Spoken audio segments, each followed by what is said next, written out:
Hi everyone, it's Fitz with a daily delivery. And if you didn't hear, Kansas State's game a week from Saturday, because this is an off week, at Colorado will kick off at 9:15 Central. That's right, two Big 12 road games in the 2024 season and two Big 12 After Dark dates for the Kansas State Wildcats. And the first one didn't go so well. And I have some thoughts on how the Big 12 is doing this now that this conference can indeed fill all four time windows, the slots that every broadcaster has available on a Saturday. It's basically in Central Time, an 11 a.m. kick, a 2:30 or 3 kick, a 6:37 kick, and then that late night when the sun is down thing that K-State is apparently showing up in. First, let me show you what Chris Kleiman said, and I asked him about this topic because remember, they left BYU after that loss, flew home not arriving till after 4 a.m.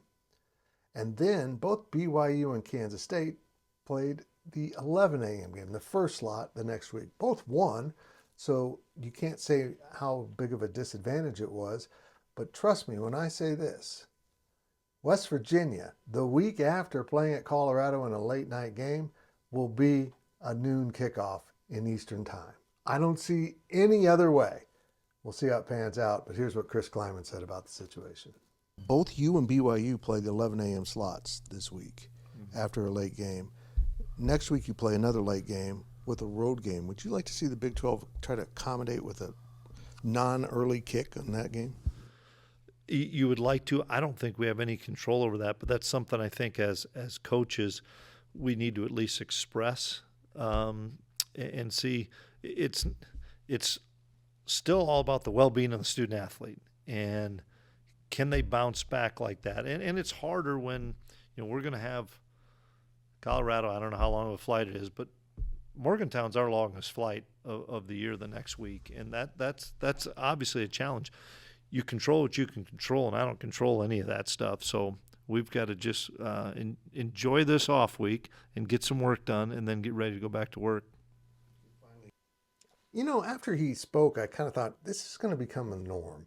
We're just not used to this. We're not acquainted with this late night football and then having to fly eastward to play another game. But that's what these sprawling conferences have brought us.